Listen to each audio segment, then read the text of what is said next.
Hello everyone, we are live with SOW Ignition in Augusta, Georgia. I am your commentator, MD Punk. With me as always, my broadcast colleague, Devil D. And here we are opening things off with the first match in the World Tag 500. And to begin things off, we have the WWSL World Tag Team Champions, the Destined Saviors.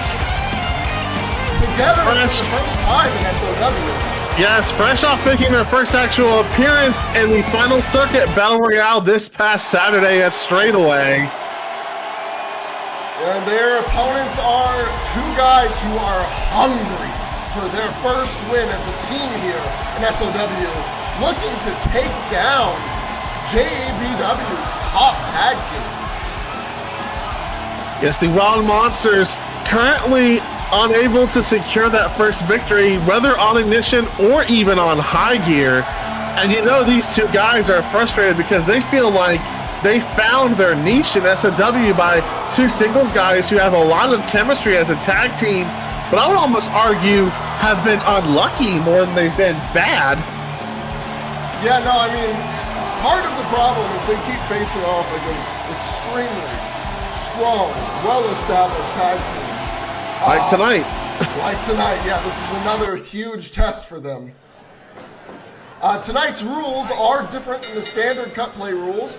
We have a 60-minute time limit.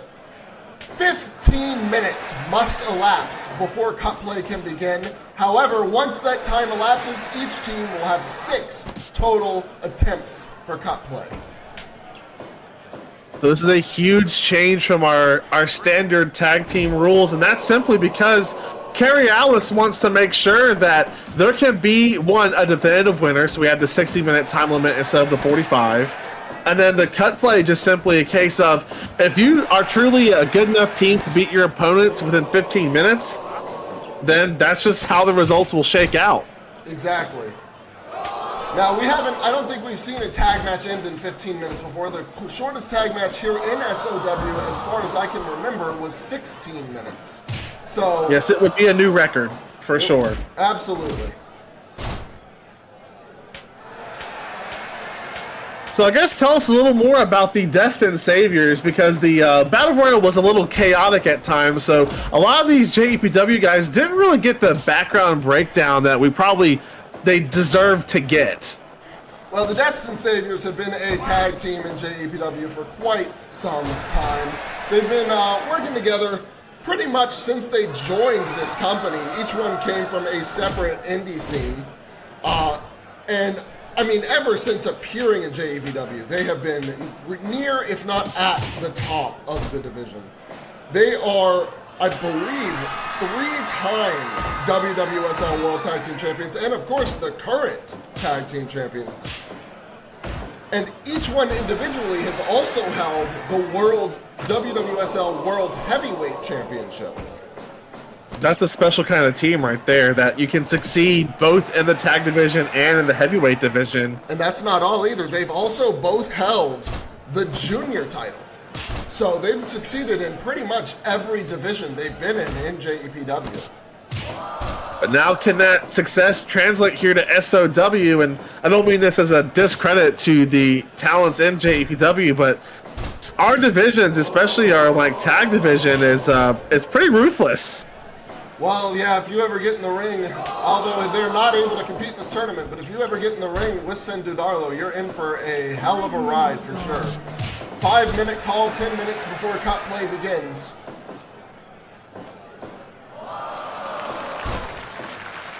Backslide attempt, trying to get that early pin before the cut play starts, but of course, Taikyo Ryu not easily pinned. Absolutely now, of course, not. Keep in mind that even without cut play, when you tag in, oh my God, no way! Oh my God! From the top! One! Kicked out at 1. I was just about to say, even without cut play, when you tag in your partner, they are allowed to enter the ring, and you are allowed to stay in the ring for a short amount of time. And again, the rule, when you are put in the opponent's corner, their partner is allowed to come in and attack you alongside your opponent. So in this scenario, as you see, I'll say we're going to see it right here. Perfect timing by the Wild Monsters. Yeah, unfortunately, it looks like Kerry didn't really want a tag move there. He was just looking to inflict some damage, which is understandable. You want to save those big moves, those big combinations for when you think you can get a pin off of one of them. Also, now a huge elbow drop there from the top. And unsurprisingly, Judas Magnus quick to tag out. These two have a lot of experience here. They know their limits in tag competition. They know when it's time to swap. As we get a strike exchange. Our second of the match, I believe, that I'm aware of. And here are those smacks. Goodness, that'll knock the taste out your mouth right there. Now he's going for the tag afterwards. Yeah, there is definitely a pretty hefty slaps coming from Kerry to Kurata's face. But right now, Jesus Christ, Judas Magnus taking care of business. Definitely got some blood back there for his tag team partner getting disrespected like that. Meanwhile, Kurata Hideaki and Taika Ryu have just been going at it as the two legal men right now. Both these teams trying to avoid being sent to high gear this Saturday and for the losers bracket. Yeah, it's not where you want to be early on. You don't want to lose that immediate momentum. No, you don't want to be set back. You want to save that loss for later in the tournament. Only one team can remain undefeated until the finals. So whoever that is, they're going to want to hold on to that as long as they can, because that gives you the absolute best chance in the finals of winning those tag titles, or defending them if you're the tag champs themselves. Or getting an opportunity for them in general. There's so many different ways that the titles can or cannot be on the line. We covered the majority of them on SOW 5 count on Monday. So if you're a little confused on that, you can either watch that or watch this Ignition from last week where the tag champions went over it as well. Absolutely. Patented teamwork, quick successive tags, keeping Taikyo in the ring for a significant amount of time. He has been unable to ankle lock. Kerry. Yeah, right into an ankle lock, but gets kicked out of, does not get the pin. It looks like Kurata tried to prevent Taikyo from making it to Kerry Korea, but finally gets the tag.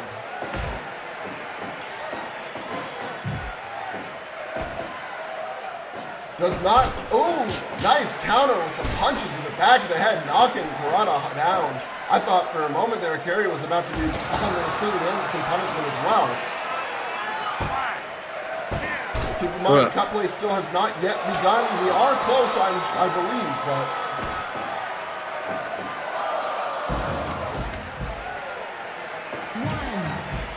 Now they're actually going to the outside of the ring.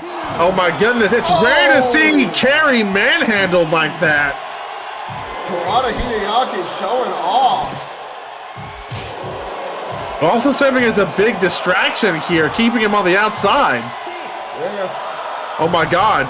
He needs to get out of this. There he goes. Wisely gets right back into the ring. Yeah, he manages to avoid that powerbomb attempt. It looked like Kurata was ready to put this away with a count-out victory for the Destined Saviors. Yeah, I mean, you have to reach a point where you have to think a win is a win in this tournament. A win is indeed a win. Unless the titles are on the line, counts are a perfectly valid way to win, in my opinion. Yeah, I completely agree. Speaking of championships, we will see the SOW Tag Team Champions in our main event tonight in a straightaway rematch, because Kerry is a funny man sometimes and just happened to have the Dark Crusader Blood Alliance square off one more time after their incredible tornado tag match over the weekend. Yeah, I mean, this time it'll be in a normal tag match, and we'll have to see if the Blood Alliance has better luck. Maybe they made a mistake in switching to tornado tag. The crowd is clearly loving this match. An incredible opener match, not only for Ignition, but for this World Tag 500. That's setting a bit of a standard of what action we can expect to see over this next month. And again, guys, you'll be seeing non-stop tag team action all month long here on the way to autumn draft as the World Tag 500 crosses over to all of our shows. King of the Monsters! But Judas is back up before Taiko. Taiko chopping him back. It looks like he does manage to get the tag. Once again, they tried to separate him. Oh, miscommunication there. And that's where that tag team inexperience comes into play. And we've seen that cost them a couple matches before as well. Yeah, I think they were going for a lift into a leg drop, but Kerry was just a little too quick with the lift. Ended up costing Taiko a little bit, but they don't seem to be phased. Awkward positioning. I'm not quite sure why he would choose to go there. Seems Taiko tried to cut him off, but was a little too slow on the top. Thankfully, Kerry getting up before another top rope move could have caused some definite issues there. Wow, what a takedown. Ooh. Shot to the nuts there. Not what you want to see. Which I do believe the rest back might have been turned there. Whoa! Oh my God! Yeah, that's an immediate cut play use. There's no way you're not using one after a maneuver like that. Absolutely not. A giant to swing.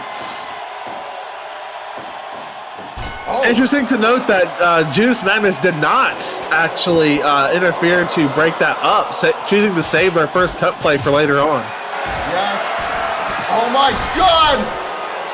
Gear and Shudder's on. Wait. No, okay. We countered it. Wow. I really thought we might have been about to see it there. I mean, that probably would have ended this match because of the cut play cooldown for Kerry. Oh yeah, that definitely could have. Deadlift suplex there. But yeah, that was a scary moment. If Taiko hadn't countered out there, that would have been it, I'm sure. Oh my, what a DDT from Kerry to Kurata. Half Nelson slam into the pin. Kurata's forced to leave. Oh, I thought that was it. What a kick out. I held my breath there for a second. We saw one of the greatest upsets possible in the first match of the World Tag 500. Yeah, that would have been insane to see the Wild Monsters get their first win over a tag team this decorated. Wait, oh my God, again, King of the Monsters! Can he capitalize? Magnus has to leave, but no, unable. Both guys recover. Smartly choosing not to bother with the pin. Instead, tag out. Sorry about that quick cut. Little bit of technical difficulty there. Had to miss. Almost saw the tail end of a giant to swing. But the feed cut out for everyone there, so. Yeah, unfortunate. Sometimes it happens. But right now, we've got Kurata in control. Does not look like Kerry's interested in tagging right now. Tag move averted. Smartly. Can't risk taking that kind of big damage at this stage of the match. Absolutely not. Big elbow to the back of the skull. That's going to get an immediate pin, which does take a cut play out. Wait. Oh, that had to hurt. Both partners coming in. Another deadlift suplex here, but Kerry quick to stand. Now they're on the stage. The slaps to Judas Magnus this time. The question is, can Judas win and keep Kerry in his corner? No, Kerry. No, rolling that's spinning lariat. Yeah, did too much. Tag move averted there as well. Taiko thrown into the corner. Roll through German. Goodness, oh my God. No, backdrop, roll through. Oh my God, it's a fucking world tour. And yeah, you've got to stop that. Yeah, also like one of those things where oh my God, what a lariat there to Judas Magnus, but the cut play, that move leading you more towards your opponent's corner. Yeah, a possible downside to that, even though the move was effective. Wait, oh my he's God. just gonna do it again? Are you kidding me? World You know, Tour! here comes Carrie. Yeah, no, I mean, it's using up all of the Wild Monsters' cut play, though. If they land another big move like that, and Wild Monsters are out, because remember, the Wild Monsters used one earlier when the Destined Saviors did not. That's true. So it's possible that Kurata's plan here has been to use up everything the Wild Monsters have while retaining a cut play on their own side. The WSL Tag Team Champions taking one step ahead of the Wild Monsters in this match. But you gotta wonder if the Wild Monsters, they must know, they must be aware now, because they're looking to separate, divide, and conquer here. The strategy they made famous against the Dark Crusade just over a month ago. Oh, here we go. Putting him up top. Can he land this? It looks like he's gonna. Oh the my top God. rope tiger suplex. What? Oh my God. Brutality. But no interference. No cut play used. No concern. Looks like Kurata Hideaki is not worried. There, and this must be the Destined Savior's last cut play there. We are back to square one. Huge counter of the tag team move there into the tag. Yeah, if that tag team move had landed, I think that might have been the end of the match.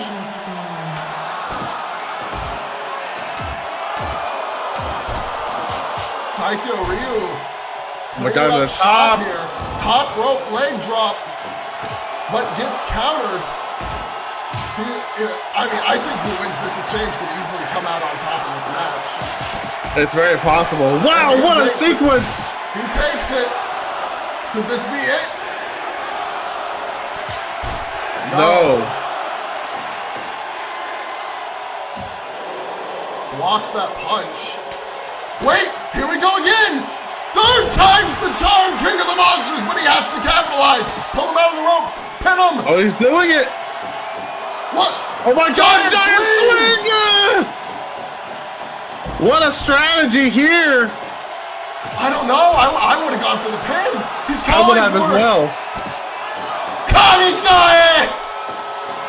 I believe the blazing stamp is what he calls that. 2, And the 3. not pinning after King of the Monsters, that's what does him in. Did he psych himself out? I mean, I think can't he think might of, have. he thought he'd rather go for more offense and not risking a kick out, but I mean, right now, when you look back on the footage of this match, they're going to have to regroup and reassess some of these pinning strategies for the Wild Monsters. Absolutely. I mean, I hate to say that's a very Aaliyah Pope kind of rookie mistake. You can't use your big moves and not pin. I just have to hope that they don't make that mistake again on High Gear.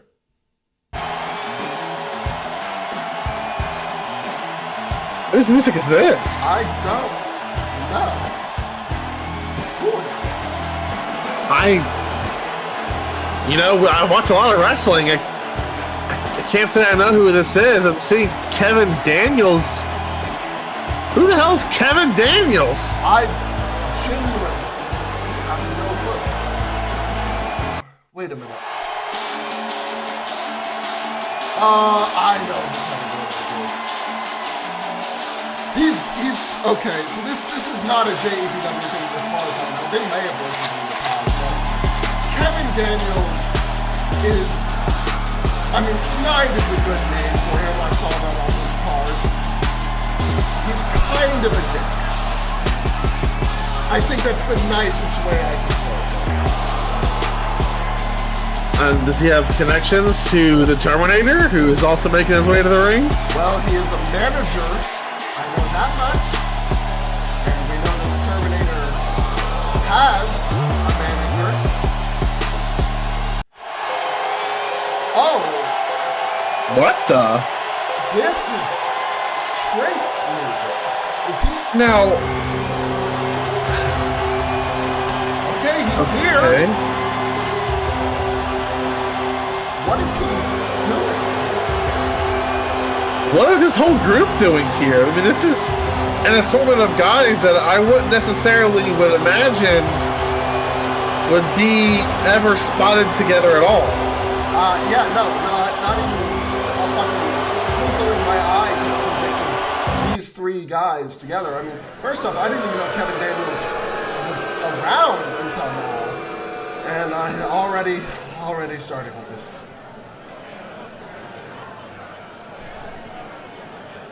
Ladies and gentlemen. Yep.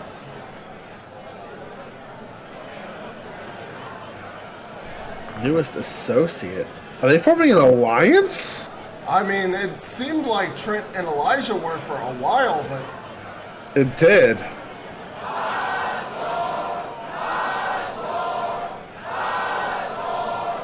Oh, God.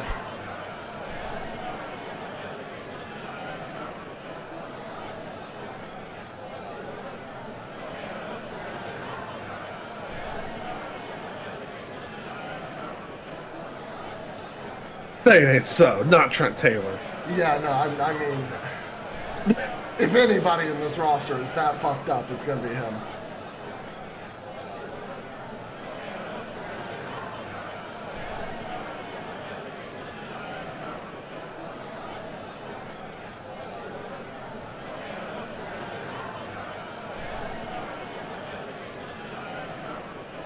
Dissing the ranking matches.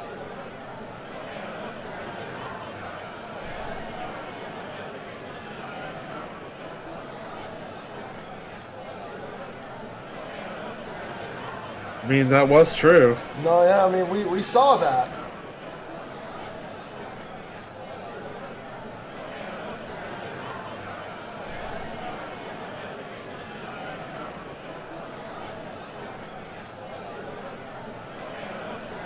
So he's like their enforcer, I guess? Well, it sounds like.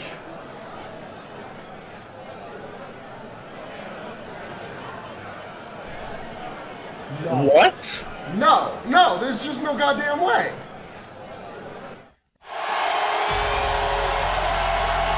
Well, he's coming out. These guys can't be allowed to align together. This is dangerous for the locker room. I'm not sure why they... I mean, the last time we saw Dakari Oya and Trent Taylor anywhere near each other, really, they were brutally beating the hell out of each other. I mean, Trent looked like he was trying to end Dakari's career. I mean, they had that brutal match afterwards as well. I mean, these guys they were spilling blood. I don't know that's what Trent Taylor apparently wants to do. Yeah, I'm not sure as to what's going on here.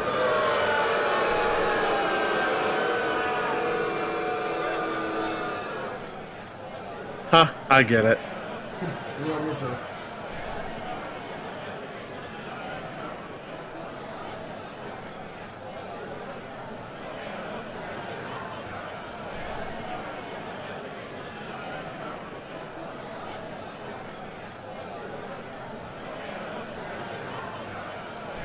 Ha!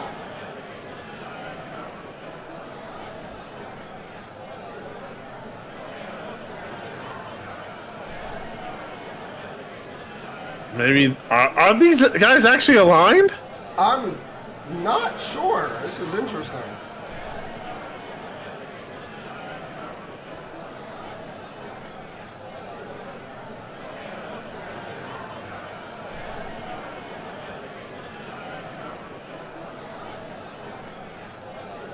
And this is why I don't want these guys to align. No, not at all.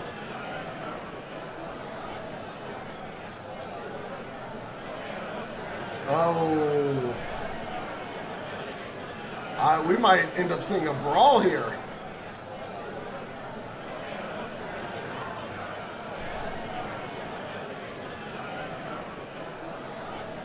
Huh? What? No way.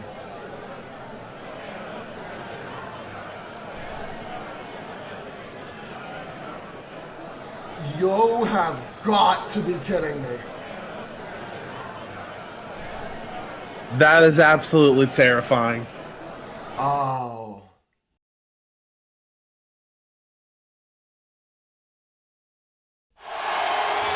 Well, here comes our next tag match. This is the next match in the World Tag 500. Coming out first is the Honored of the Honored Empire.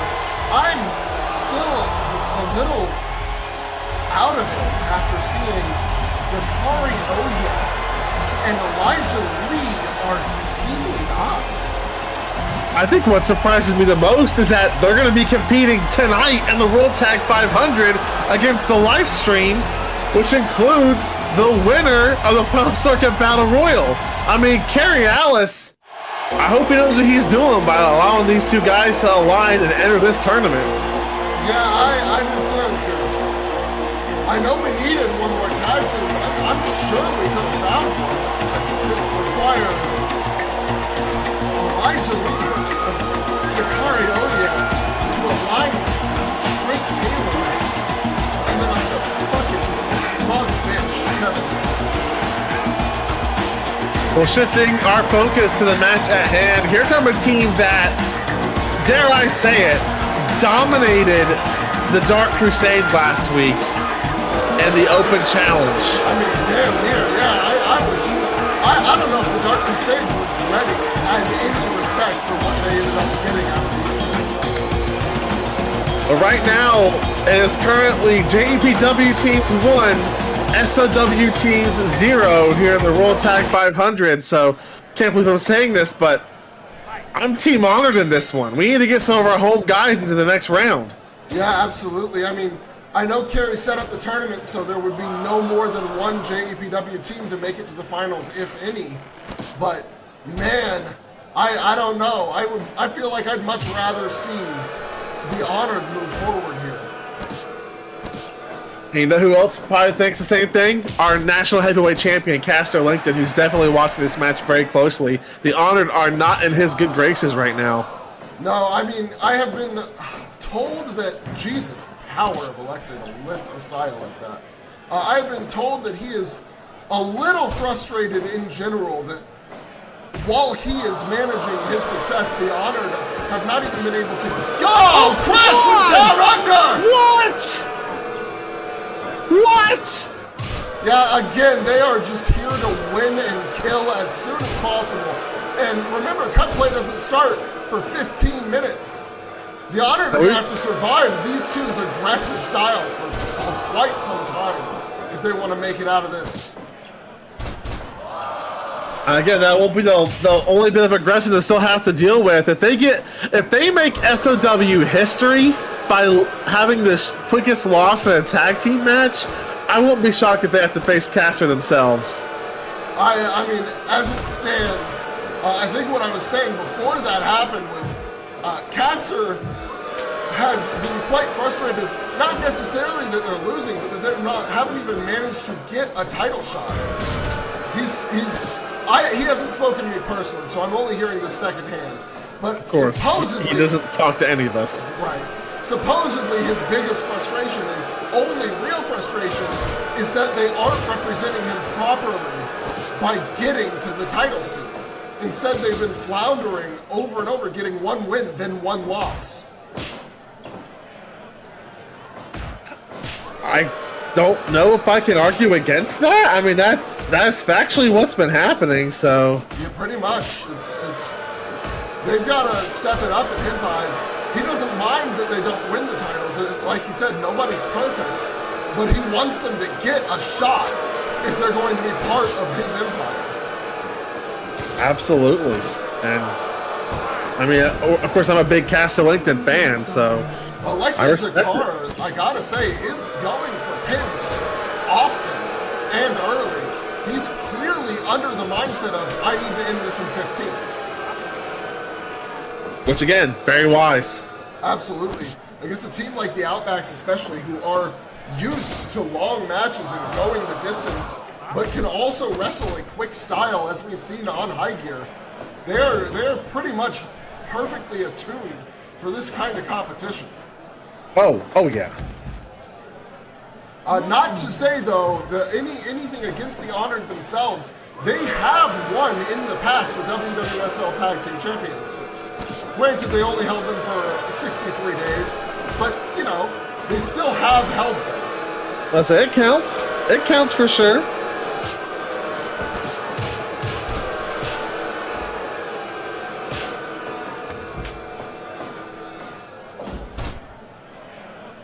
The Honored really trying to maintain some momentum, get the match to their pace. Yeah, I just checked to be sure before I said this, and I am correct. The one who beat the Honored to take those titles away from them were in fact the two men in the ring with the Honored today. It was the Outbacks beating the Honored to start their own first ever title reign. Oh wow, there's a lot of history in this match then. Yeah, these are the two guys who took the titles away from the Honored in what one might say the early days of their reign. Basically ended their reign before it could really get started. They have to let those emotions not get the better of them here in this match. Which, given Alexei Zakar's tendency for passion, is not one thing that I would expect to not happen. I'm sure his emotions are going to come into play. Solid pen attempt, very strong cover, but not enough. Alexei quick to kick out as we start an exchange of chops and uppercuts. So I feel like we should be approaching the activation of cut play as well. It's got to be coming soon enough. The Honor doing well, I think, to survive that early onslaught. And there was the 10-minute call, so cut play is 5 minutes away. Nice standing moonsault, doesn't go for the ball, but gets the crest. Good amount of damage. Oh, wait! Oh! Assisted neckbreaker powerbomb, actually. Double knees lands as Markley immediately lifts him up afterwards.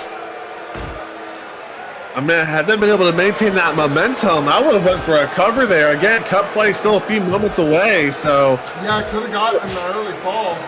A wasted opportunity. I think the plan was to go for it after that combination. Markley was supposed to hit another maneuver, but like you're saying, should have gone for it right away. Might have been able to hit the three. Oh my God, what a display of power here. Jesus Christ, how... That is not a small man. Far from it. And now another exchange, this time elbows versus slaps. And I mean, now, a lot of slaps in the World Tag 500 so far. Yeah. When you got men with the power and of Osaya and the, well, let's just say, bravado of Kerry Correa. Whoa! Wow. That was a hell of a running knee. Oh my God. Wheelbarrow lift, German. Cut play is involved. Cut play saving the Honor. But I think this is a huge testament to how good the Honor are, that they took that early onslaught, did a lot of momentum to come back. They were in control for a good section of this early part of the match, and now it feels like the match really gets started now that cut play is here. Absolutely. Now both teams know that they have to contend with the other. Oh, interesting. Did Osaya just waste, or Aussie just waste a cut play there? I'm not sure, because they were in their corner. They were, but they weren't in like the actual turnbuckle space where you're supposed to be able to come in. That's a potential wasted cut play with him stepping in there. Yeah, we'll have to see what the ref rules later on. Yeah, he stepped out real quick too. I think he realized that it wasn't the right position. We'll just have to see. They do have different specifications in JEPW for the use of cut play. Yes, they do.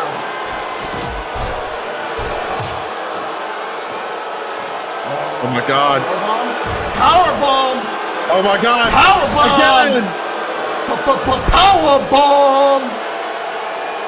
Going to the and top. now to the top. Oh, he's set up. He's going to go for it, I think. Markley's staying down, though. He's going to... Wait. Yeah, he forced the count. Wow. So smart. And that's what happens when you're under the tutelage of Caster Linkton. Absolutely. Staying down long enough to wait for Aussie to have to come down for the count. That could have been a swooping season into the match right there. Oh, wow. I think Alexei expected Osaya to step in there. But He Osaya did, so smartly, now we could be even back up with the cup play. Yeah, I think Osaya realized right there that the cut play needed to be saved. Nice leg hook driver. Lariat. He sees Osaya tagged in and chooses to tag out himself.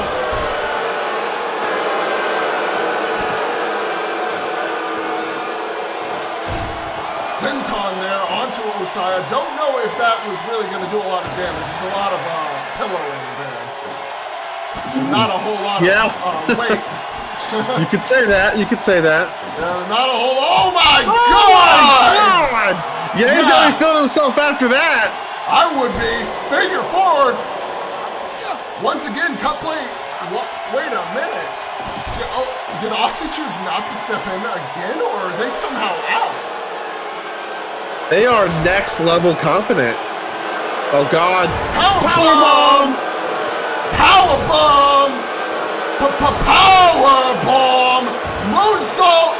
And there's the cut play usage. 2. No! Oh man. Yeah, they were I really like the use of cut down play. under! The cut play worked out. They managed to hit the finish. Wait, he didn't pin? Why? I don't know. 20-minute mark passed. That was a weird choice. I think they absolutely needed the pin there. Yeah, they've kept the honor in this match for some reason. Are they just showing off? Are they saying we can beat you no matter how many pin attempts it takes as cut play comes in again? Wait. Assisted Russian leg sweep.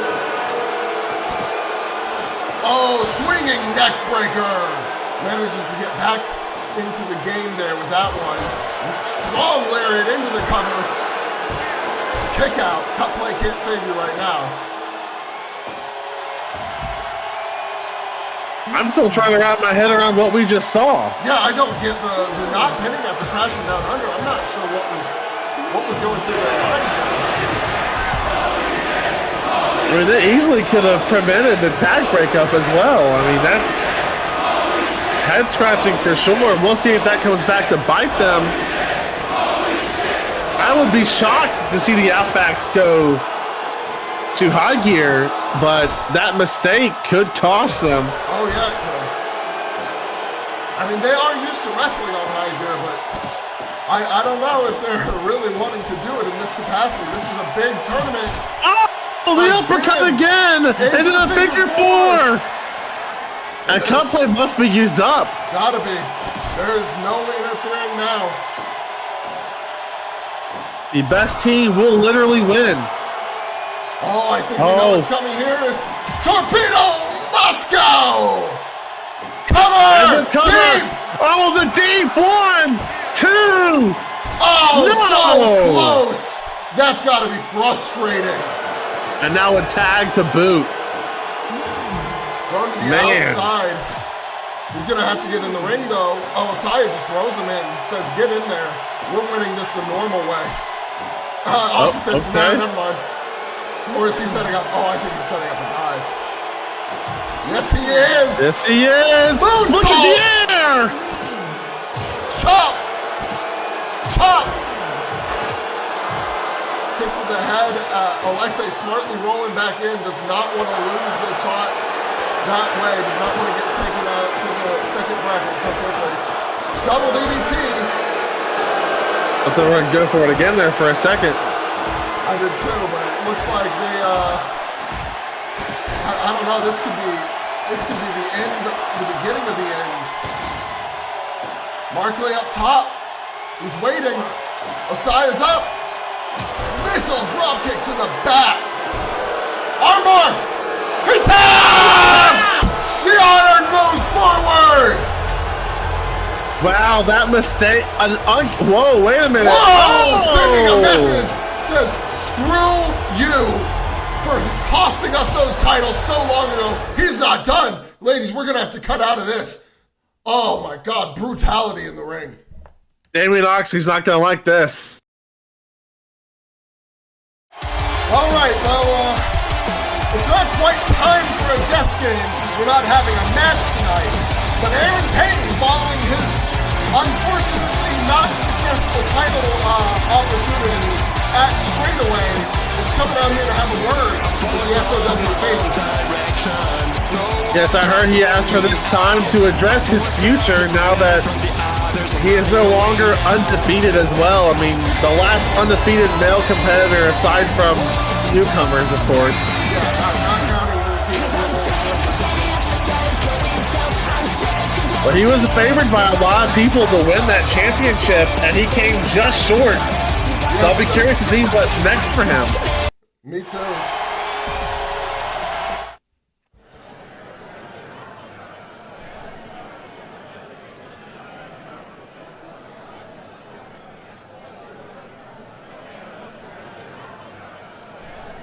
Yeah, the footage, we did review it. I'm sure you mentioned that as well. It was pretty close. It was inches. Literally, I mean, I can completely understand the mistake. He was probably trying, I doubt he was tapping, trying to say he was out. I think he was trying to show where his hand was in his mind. But regardless. I have to agree with this statement as well. That was the most I think we've seen Hermes sweat since he won that championship. I don't think we've seen Hermes almost ever go 35 minutes, and the closest was in a triple threat. So I got to agree with everything Aaron Payne is saying right now.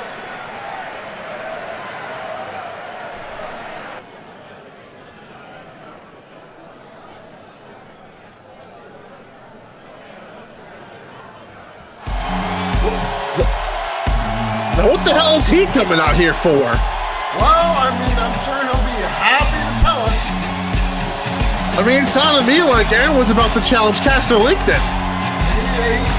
That name definitely started with a good sound. And I can't imagine another person you would be calling out right now, especially when you just mentioned Cole. He wasn't saying wasn't Clint. Yeah. Well, you agree on that? Hell yeah, dude. But Clint also unsuccessful at Straightaway, so what's going to be his excuse for interrupting Aaron Payne? I have no clue, but we'll find out. He is the man of many excuses. You aren't sorry for much, are you?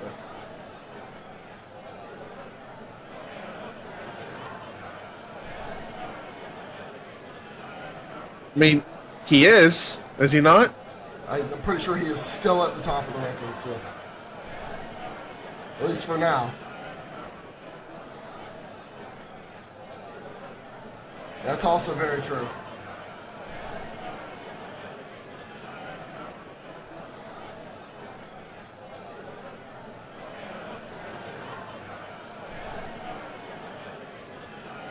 That's rich. That is very rich coming from Clint Cassidy. Oh, come on. We don't need to resort to that kind of talk.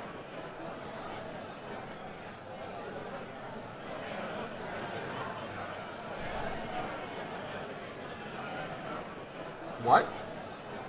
Since when? The only person who can claim that they own this company outside of the owners of the company is the world champ. And last I checked, that sure as hell ain't Clint Cassidy. Nope, he failed multiple times. Hell, I can't say it can even beat him. Yeah, right? Yeah. Oh, come on.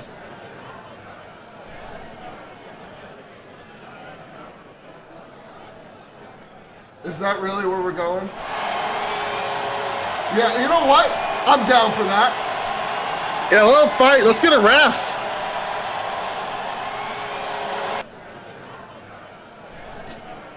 Come on. And there's Mr. Excuses.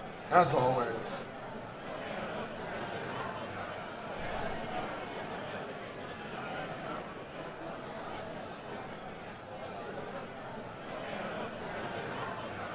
Damn.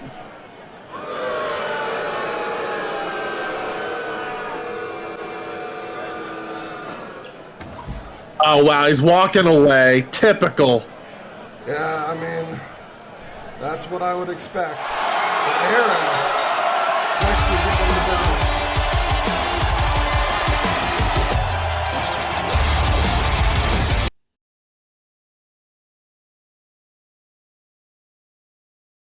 Well, following that, it's once again time for some brutality. Giving us a nice little break for the World Tag 500. This is essentially, in terms of how this could affect the rankings, this could be the #1 contenders match for autumn draft. It very well could be. I mean, it is a little too soon to say for sure, but it's definitely going to decide who's at the very top right now, with Daya Keaton currently sitting there comfortably. The Sombra is actually looking to beat Daya, clear off some of her reduction, and go forward as the new and continuing top of the division, since Daya overtook her just before Straightaway. But of course, one of the major stories coming out of Straightaway was the Sombra unable to defeat Bia Quinn and win the SOW Women's World Championship. And it looks like Maria's hair starting to grow back. Yeah, just a bit. I mean, she only had to shave it, not keep it shaved, so. Right. I gotta admit, I'm impressed with Maria for never bothering with a wig. She said, oh, whatever. He owned it. Yeah, it'll grow when it grows.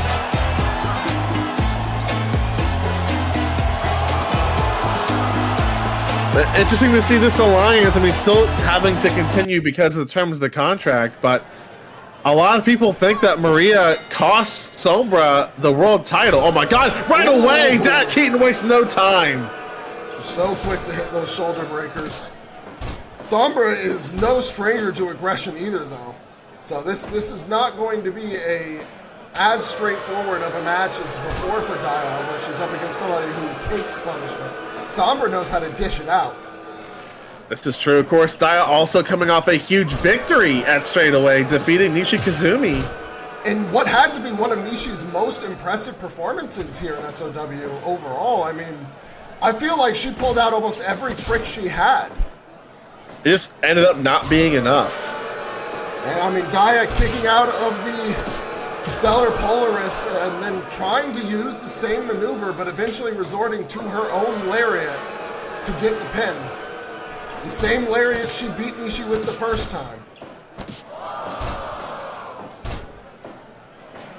And can Sombra hand Daya Keaton her first loss in SOW? We just talked about how Aaron Payne suffered his first defeat at Straightaway. Well, Daya Keaton still unbeaten here in the women's division. Yes, she is, and she has almost I think, in fact, exactly as impressive a record of 5-0, if I'm not mistaken. Oh, Jesus! Oh, Maria already walking on her way. over. Unsurprising. I mean, again, on the outside, this is legal. Yeah, they're just lucky that Daya didn't go for a pane of glass. Or her patented pain. Oh, but Maria getting a light tube out. Choosing not. And Daya saying hell no. And choosing not to deal with that here. Oh, nice block on the shoulder tackle attempt there from Sombra. Daya was going to try to bowl her over, but Sombra actually managed to almost match Daya there. And another Frankensteiner. He's looking good in this match so far. Almost looks more focused than before. Maybe that losing. Oh no, we've seen this before. Here it comes. Get ready, cannonball! God, I love it. It's terrifying, but I love it when she does that, to be honest with you. Like, at first, when she did it 4 times in a row to Aaliyah Pope, I was concerned.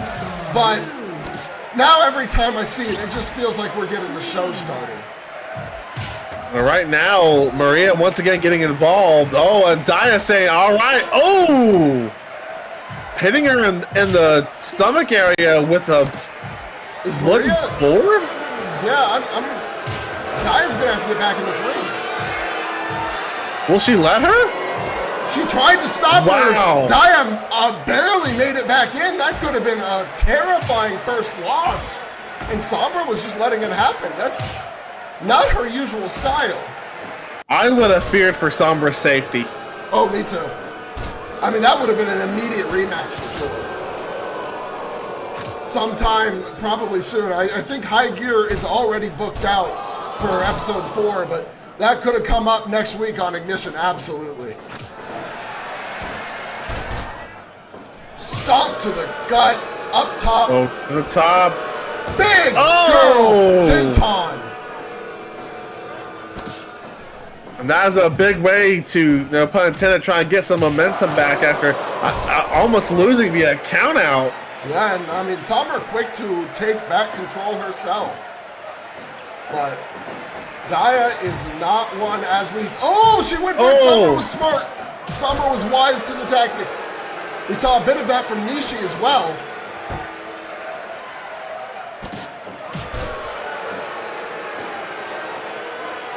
Oh, Daya's starting to look a little tired. But she still kicks out of that with gusto. I mean, the super fast pace of La Sombra Altisima catching her off guard a little bit. It's even another gear step up from Nishikazumi. Yeah, it is. I mean, Sombra... Oh, here it comes! Now A she's second got one! Cannonball! This is genuinely... Every time Daya hits that move, it feels like the match slowly becomes hers. Oh, for sure. But Altisima still trying to fight back. Sombra, with her tenacity, like I said, she's used to this kind of style. Big spine buster! Goodness! And once again, Daya Keaton seizes momentum. Smartly taking a moment to rest there.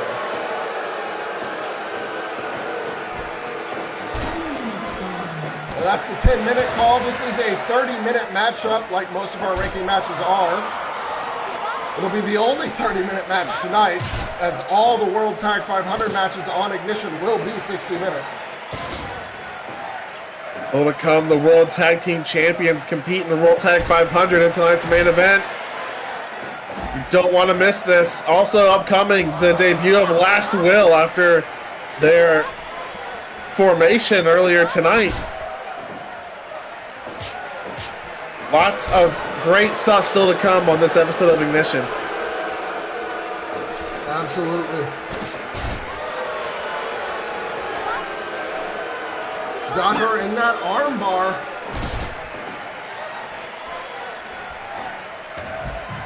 Oh, now to the outside. Remember that light tube's over here. Yes, it is. And that could affect the Maria's coming over to the side where it is. Will she pick it up? Looks like she will not. This is the most we've seen Maria help Sombra. Oh! Daya there was the light tube. Onto the light tube. Sombra restarting the count there. I don't know if that was wise. I think she should have stayed in. Cutter. Short range style. And Maria busted open, by the way.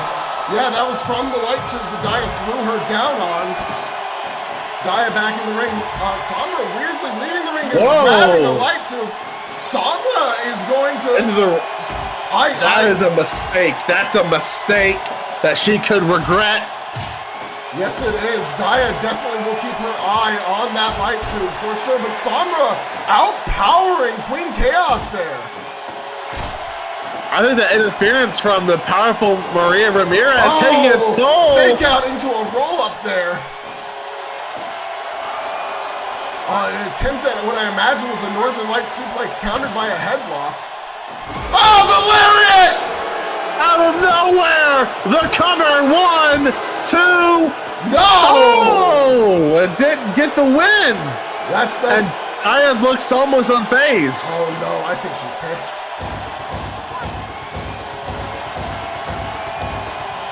Yeah, that was a angry fucking stomps there. As she picks up the light tube, she set it up. But Sombra counters. But she still lands falls on it. No! I don't think she cut her open. I think she managed to avoid it. The crowd's loving this, though. So am I. I mean, these are two top contenders in the women's division. Superplex from the second rope there. Oh, countered the backdrop, only to get her face smashed. And oh, here we go again. Just stamping, and Daya is furious. This match has not went her way in her mind. That first clothesline should have done it. Float over DDT. This way, you gotta wonder, can Daya beat her in time? Armbar locked in. I mean, technically, Daya would remain undefeated if we reach a time limit draw. She would. She would just have a draw on her record instead of a win. Attempt to lift the suplex. Daya manages to float over. A backdrop the counters. Shinbreaker into a leg hook backdrop suplex. Sombra wants another match with Bia Quinn really bad. Oh my goodness, she might not be getting it! The cover! 1, 2, 3! That's it! It took 2, but it never takes more than 2 as Daya runs in with a boot to the back of the head. Lifts her up again. Maria just has to watch. Sombra fighting her off, though. We have to regain control. We'll be back in just a moment. God, I love Daya Keaton. Well, all right. This is your boy again. A new your boy. I am a huge fan of this man, folks. If you have not seen him wrestle before, looks like he's not in wrestling gear tonight. But ladies and gentlemen, this is the Dragon Slayer, Ryan Richardson. Yeah, he is one of the greatest ring technicians we've ever seen in this industry. I'm surprised that he left his last company. He was dominant in that one, a 4-time champion in his 4th reign when he suddenly showed up at Straightaway. Yeah, it's quite amazing that he's here. Let's hear what he has to say.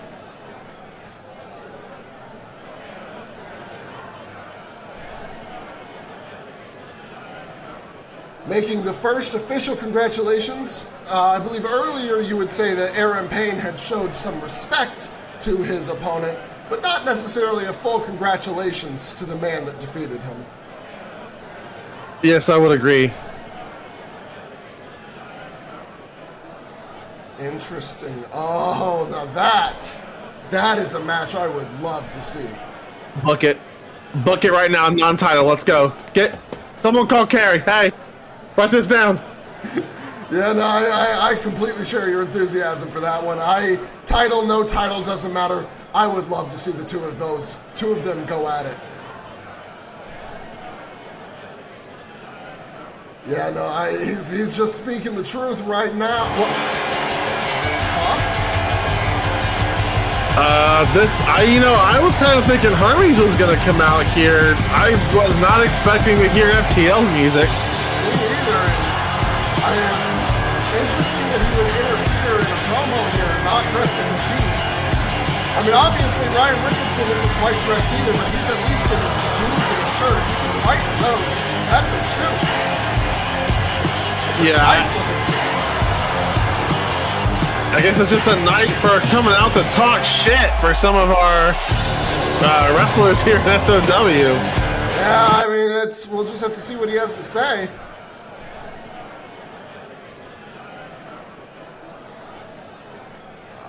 He's not really skipping any lines, I'd say. I mean, he's talking about climbing the ladder, right? That's how I read it. Or heard it. Oh, come on. I mean, I'm not going to discredit FTL's experience or ability here, but... There's not many people who are on the level of Ryan Richardson in this entire planet. So first he talks about a 9-foot monster from hell. And now I'm assuming Grand Monstro and Dakari Oyed are the two people he's speaking about. I don't quite know if that one's true. I feel like both of those matches were actually pretty tough for FTL. For sure.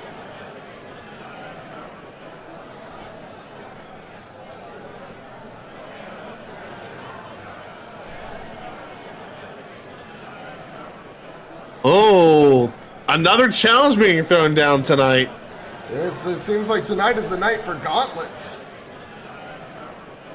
That is technically true, but interesting to note that he's not mentioning Ryan Richardson, despite only being in that match for half the time, managed an elimination, whereas FTL did not.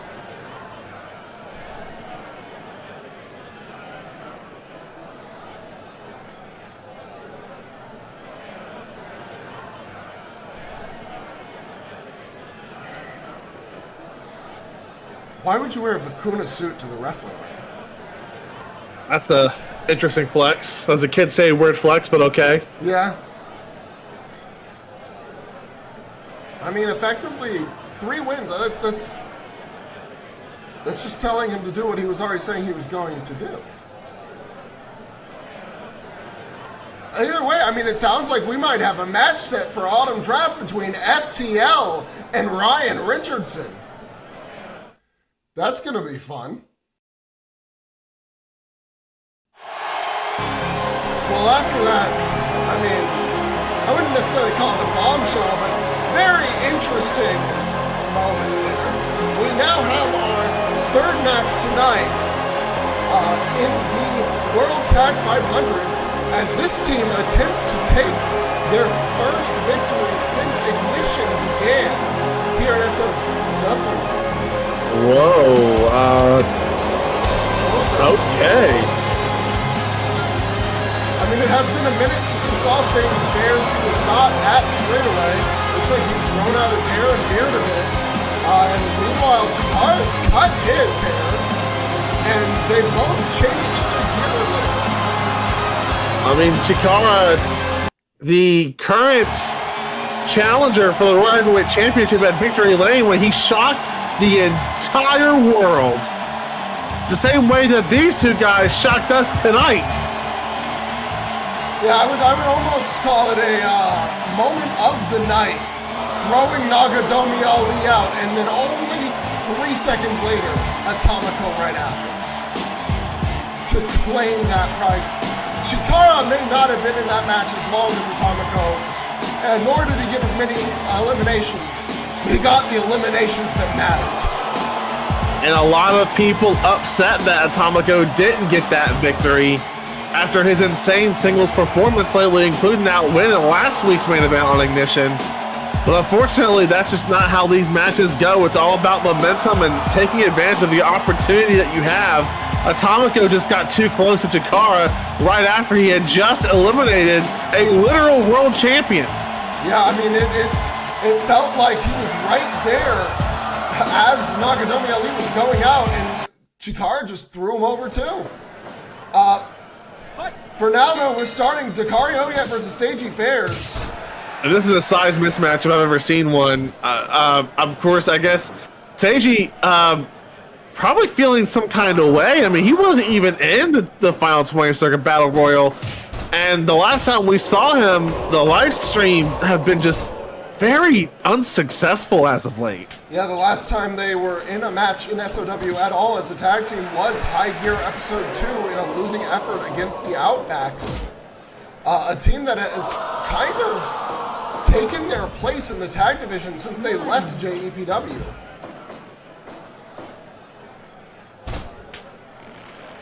At the time when the live stream was there, they were the combination of a technical expert and a big man of sorts. Though Chikara is no longer quite so big compared to most of the common modern competitors. He's slimmed down a good bit and he's not very tall. You know what he is? A challenger for Victory Lane. I still can't believe I'm saying that. I really can't. It's wild. And it seems like he's planning, at least in his new look, he feels like he needs to upgrade himself a little bit. to live up to that new moniker, that new air of, I guess, power. He's pretty much shot straight to the top. With that from the bottom. Yeah, from quite literally the bottom, yeah. We'll have to see if that can translate into tag competition as well. But you know, the Last Will do not want to go out in their first match as a team and lose. No. Now, obviously, these guys aren't going to be perfectly on the same page yet. We've kind of seen that from their promo earlier tonight, but as well as it has taken teams like the Wild Monsters time to get used to wrestling a tag style in the first place, but especially with someone that you've only recently started to partner up with, and in this case, this is literally the very first time. Yeah, it's very surprising. Honestly, if Elijah Lee was going to team with anyone, I would have expected it to be Jay Wukong. I mean, on the indie scene, the two of them used to team together quite a bit. At least for the first year or so of Jay Wukong's career.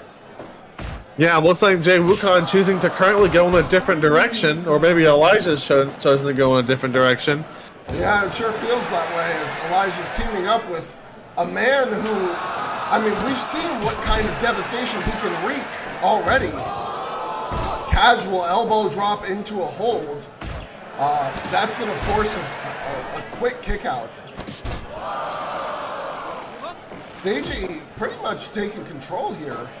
I mean, we've seen him wrestle plenty of times. He's very good at the technical aspect, almost on the level of someone like Ryan Richardson in his younger days. And even in his older age, he hasn't really dropped off too much. Oh my Jesus. God, buckle bomb! And that could change the whole feeling of this match. Seiji Fairs looks a little dazed, but he tries to throw Dakari into the ropes to get away. Big leapfrog there, but Dakari manages to stop his momentum. oh my God. Oh, I thought he was going to go for a second one. He was definitely thinking of it. Sage is quick to put the stop to that. Tags out. And Dakari tags out in response. Double clothesline.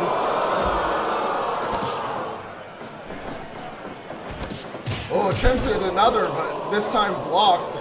Dakari not the legal man, though, so I'm not sure. I guess they see him as the bigger threat, given he is quite literally the bigger of the threats. Of course, here in this first 15 minutes of the match, there is no cut play, so focusing on one partner over the other would definitely be wise, but you might as well focus on the guy who's legal in the ring. Absolutely. Oh my God. This drop from the second rope.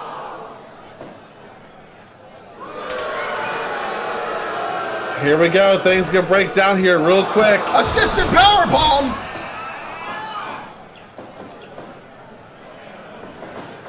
And now you have to think, though, if you're Chikara, you have to avoid injury for the next 2 months. I mean, competing in this tournament, like, I know he had probably already agreed to it before he went into Battle Royal, but also, oh my goodness, what a sit-out powerbomb, and cut play looks to be active. Yeah, I think 15 minutes has passed.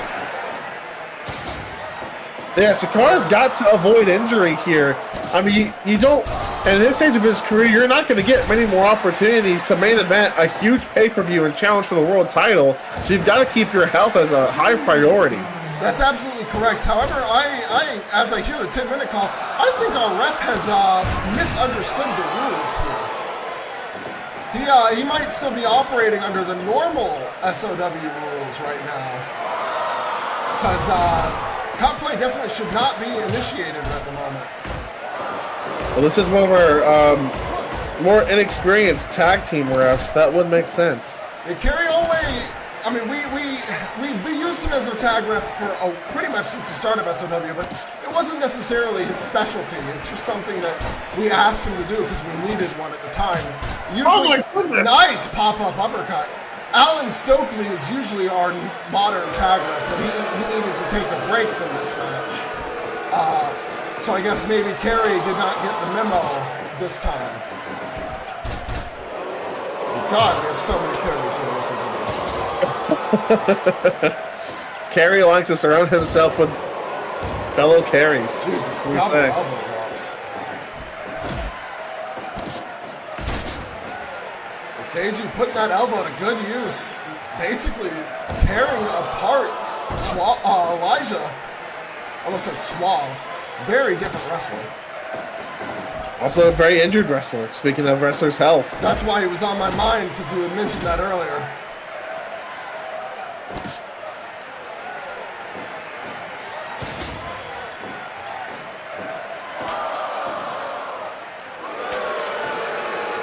Both teams tagging out. More double clotheslines. Backhand elbow drops. The live stream looking pretty good. Maybe this new look for them has got them refocused. Oh, God, that knee breaker was vicious, but whoa, okay. Interesting setup. Went for an elbow drop, but Dakari moved right out of the way there. Attempted a backdrop, countered by Chikara, but then tossed into the turnbuckle. Some European uppercuts in the turnbuckle now. Last will looking to reclaim some of the momentum. God! Pop-up power bomb. Picks him up. Deadlift, sit out. Seiji breaks that one up. Unsurprising. Whoa! Price of freedom! Taken by Elijah Lee at the last moment there, but I don't know if that's going to matter much. That's not the legal man. It's sure doing the damage, though. The ref is not here to break it up, and Seiji seems almost unable to get out. Yeah, that definitely. Oh my goodness! I don't know about tagging there. We've seen a couple interesting. We have seen a couple interesting decisions with tags in this tournament so far. Yeah, Elijah was distracted there, and now the live stream has managed to separate Dakari. Oh, yeah, neck snap. Elbow to the head. Elbow to the back of the neck now. Dakari saying it's over. Whoa, wait, no! Oh my God, he just stole the Styles Clash! A man that big should not be able to do a move like that. Holy hell! I've never. Is that even a move? I know Seiji's used that to win a championship in the past. How far back in Seiji's tapes did Dakari watch? He hasn't used that move since long before he came to SOW. I'm shocked. Well, I don't even know what to say to this. What? Oh my God! Oh my goodness! Oh! Oh! Seiji erupting here! He's not done. Oh no! It looks like he needs. Or he is. Yeah, he was getting the separation there to get the tag safely. Went for a tag move in the corner. Dakari managing to tack out and then throwing Seiji down. Chikara now focusing. Oh, Carry Olway taken out. That's bad. Just a quick chop, throws him into the corner. Countered. Elijah looking for a top rope move here, and it looks like he's gonna get the top rope brainbuster! The ref's back up. And Chikara is as well, managing to recover before a tag or a maneuver can be attempted. Now going to tag Seiji in. Spinebuster! Oh, Elijah Lee taking that moment to get a stomp in on Chikara. Tag move again, blocked by Dakari. Oh, yeah, pop-up powerbomb! Dakari Oyed showing out tonight. Yes, he is. But Seiji so far able to take it. Wait, what? Oh my God! The Styles Clash! He said if you can hit it, I can too! The live stream! They do it! Is Dakari okay? I have no clue. He might be out. We're gonna have to get a check-in on him.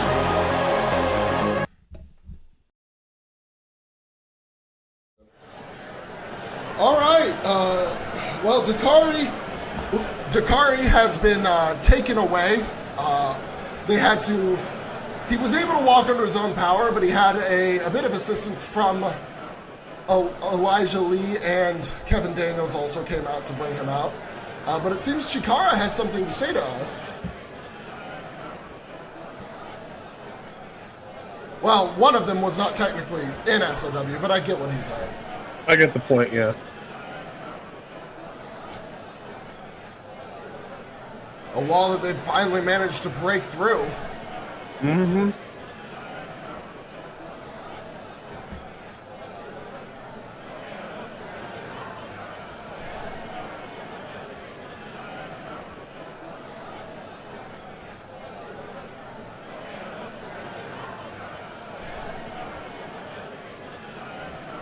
Whoever it may be, indeed, as you've mentioned before, Hermes still has 2 title defenses coming up, both open challenges.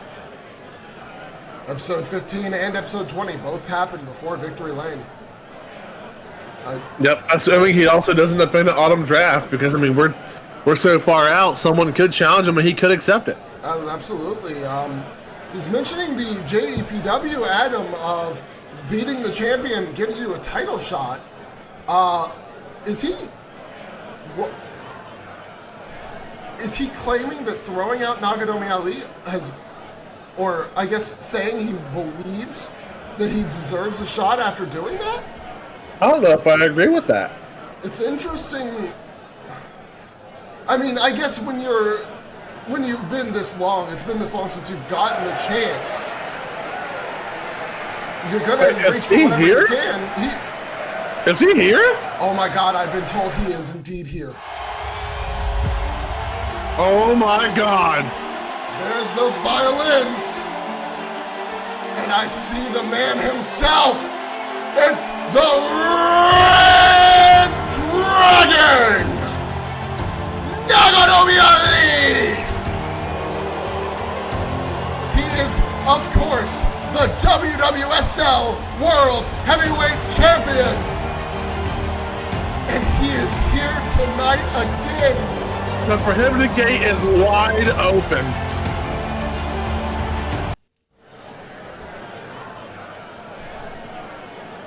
Well, I mean, I have to agree. Nobody who's ever called out the Red Dragon has really had a good time afterwards.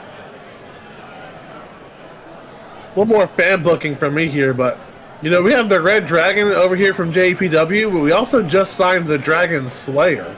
That would be awesome. Those two have never been in the ring together. Whoa, more than one man to slay it. Wait a minute, is he saying that Atomico was helping Chikara throw him out? I know he was close. I didn't have a very good angle. Maybe we'll have to review the footage. We might have to. Because that would be an incredibly smart moment from Chikara if Atomico helped him throw out Nagatomi and he used that as leverage to also toss Atomico out right after?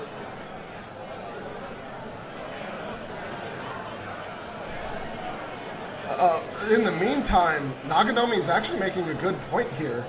Chikara calling out the world champion from JEPW for a title shot while he's in the middle of a title tournament, effectively. I mean, I don't know how Seiji would feel about that. If you are standing next to your partner, seeing him talk about going for singles gold over and over, multiple singles titles while you have a tournament going on, you gotta wonder, is their mind in the right spot? Right, for sure. Oh, okay, so he says he wants it after Autumn Draft.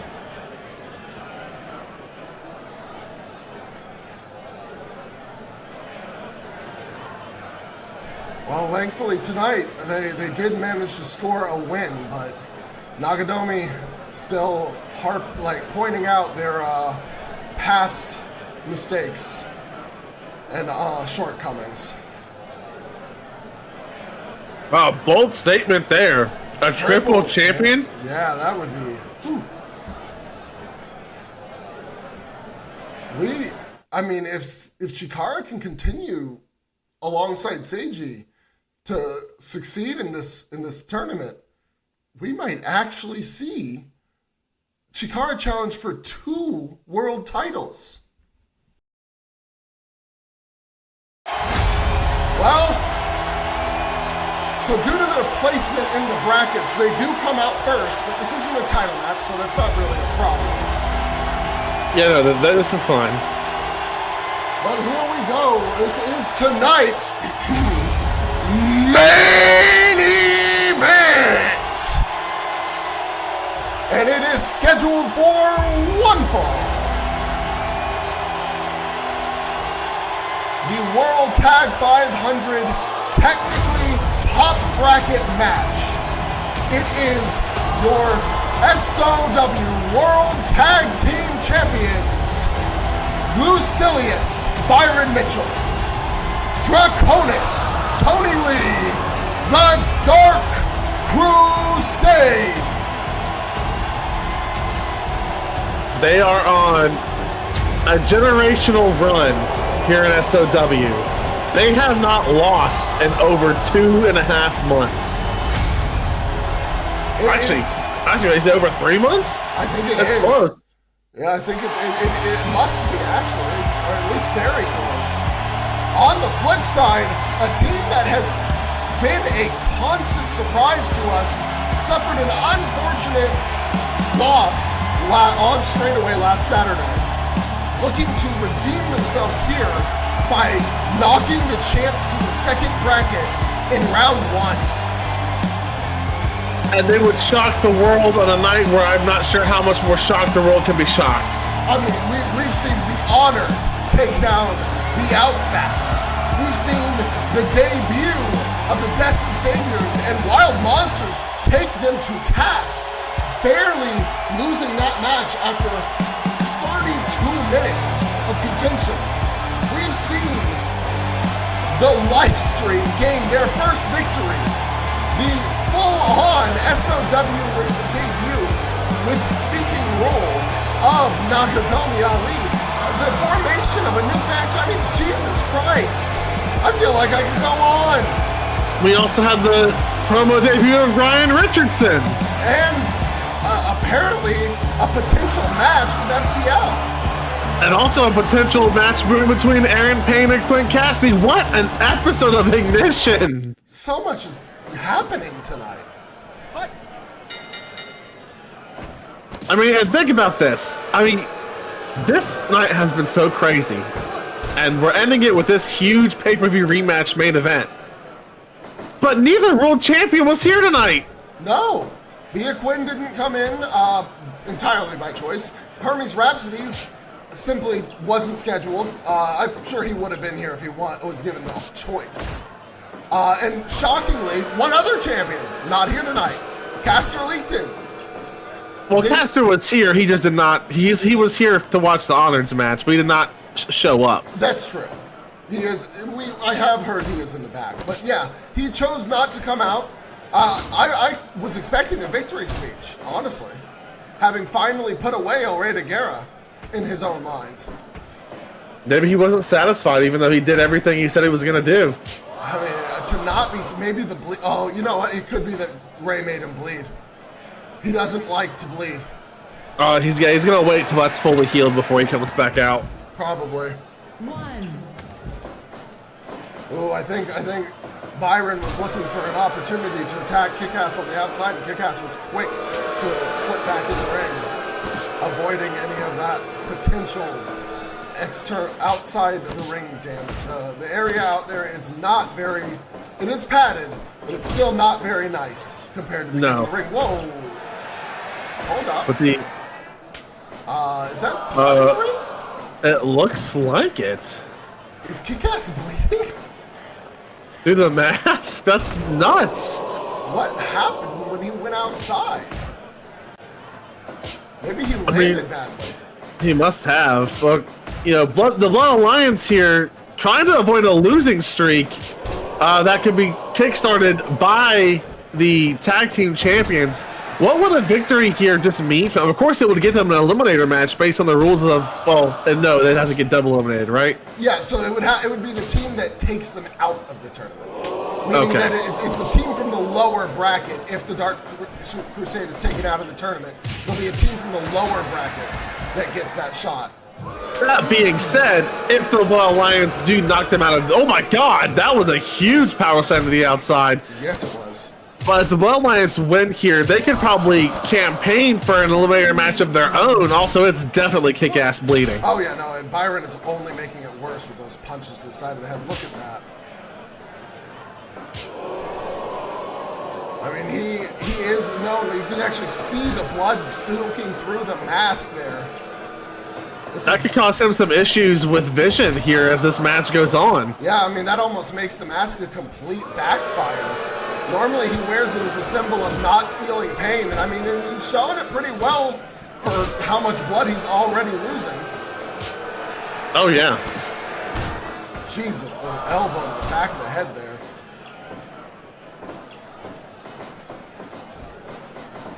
We do have some news calf kick. Go ahead. Coming up this Saturday on High Gear. It has been confirmed that alongside the 2 World Tag 500 Losers Bracket matches, we will see Charlie Seen rematch against Hoshina Kimiko from their time limit draw a few weeks ago. That is a big deal, and I'm sure Charlie's ecstatic to be wrestling without Bia Quinn at her side. Yeah, on High Gear, where Bia Quinn definitely will never show up. I would, my jaw would hit the damn floor.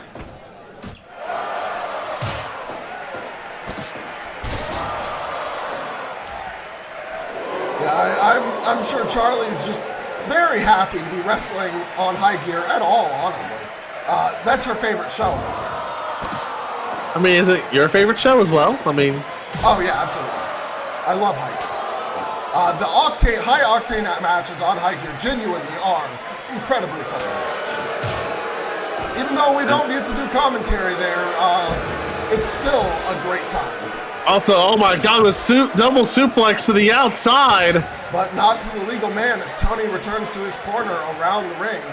Byron taking issue with his brother being attacked like that, kicking Marco off of the apron, looking for that early fall. And I mean, Kick-Ass is gonna have to get things together here. Ooh, a fierce headlock, attempt to push out of it, but instead throws him into the ropes. Oh, wow. And chops him down. Managing to knock Lucilius Byron Mitchell down a few times already. But it gets a big punch to the face for his troubles. And another. Oh, Byron noticing that he was not going to stop Kick-Ass in time, choosing to back off, come up with a plan, but Kick-Ass with those short elbows.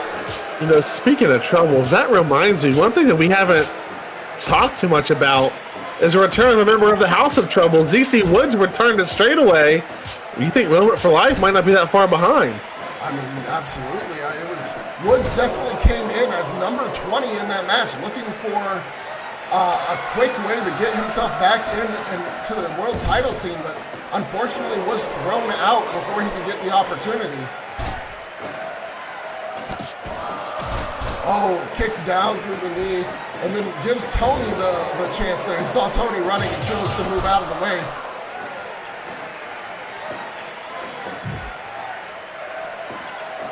Oh, just right out of the way. Ouch!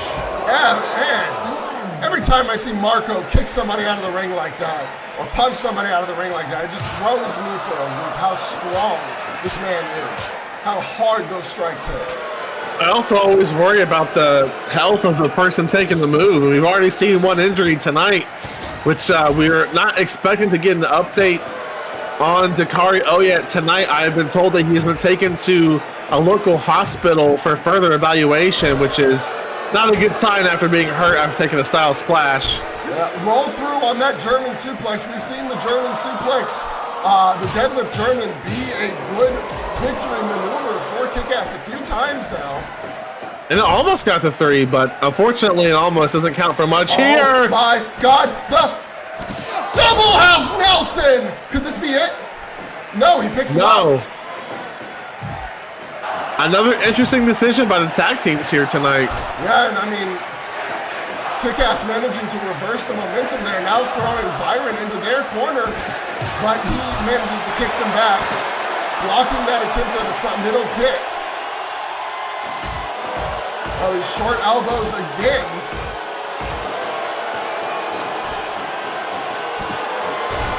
Suplex. Little snap suplex action there. Oh, now going for the deadlift, and it connects. Into the corner, too, so Byron unable to get out with a snap suplex of his own, hitting the turnbuckle, and then thrown out of the ring with some punches. And Kick-Ass is loving what he's seeing. Well, almost went to go for a little extra action there. Yeah, he did. Byron's been trying to get that back grapple, unable to catch it on. I think he's looking for the Devil's Clutch, that Dragon Sleeper. But he needs to tag out quickly. He's starting to run out of time. And there it goes. I was going to say, I'm sure we're about to pass the 15-minute mark if we haven't already, so cut play shouldn't be instantiated now. My goodness, the strikes from Marco tonight, and tossing on the outside of the ring as well. Just constantly separating them from the ring to catch his breath and keep that momentum stuttered. Not letting the tag champs gain anything here in this matchup. And they definitely probably want to regroup after their loss at Straightaway. The Blood Alliance is a really good performance here tonight, regardless of what the end result ends up being. Absolutely. Marco still winning those strike exchanges, but Tony Lee manages to tag out here. Jesus Christ, every time. Oh, and they're just brutalizing Tony Lee over there. Byron back in the ring. Looks like Kick-Ass is legal now. I forgot that they tagged, to be honest with you. He's got him up. Oh, here we go. It's the fall from grace. Into the cover. That catches a cut play, but it's in their corner. Oh, that could have been it. But the cut play ended up not being a factor. Kick-Ass with a very impressive kick out. Yeah, I think he had to, too.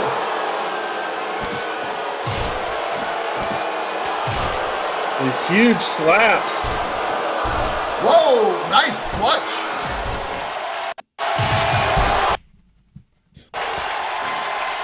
Sorry about that, another technical issue.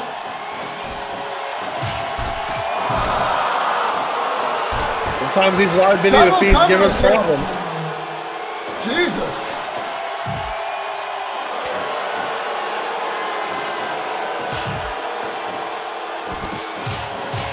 Well, Byron quick to tag out. Whoa! Kick-Ass is down after that. I think that's the first time we've ever seen him hurt. Genuinely hurt. And Tony is being vicious at the moment. Kick-Ass, of course, being forced to leave the ring now. Absolutely. Oh, that was an Oklahoma style. Oh my God! Again. That was nowhere. But it is in the wrong corner. Yeah, that is not going to get a 3 count there. And did the Blood Alliance just spoil our chance?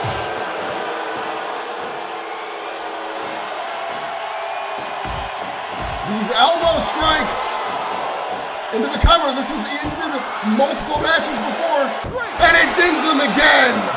Wow. Rolling and there elbow. you go. Once again. The Blood Alliance fall to the loser's bracket. What a night of ignition, folks. What a night indeed. The tag champs remain undefeated since losing their winning their titles.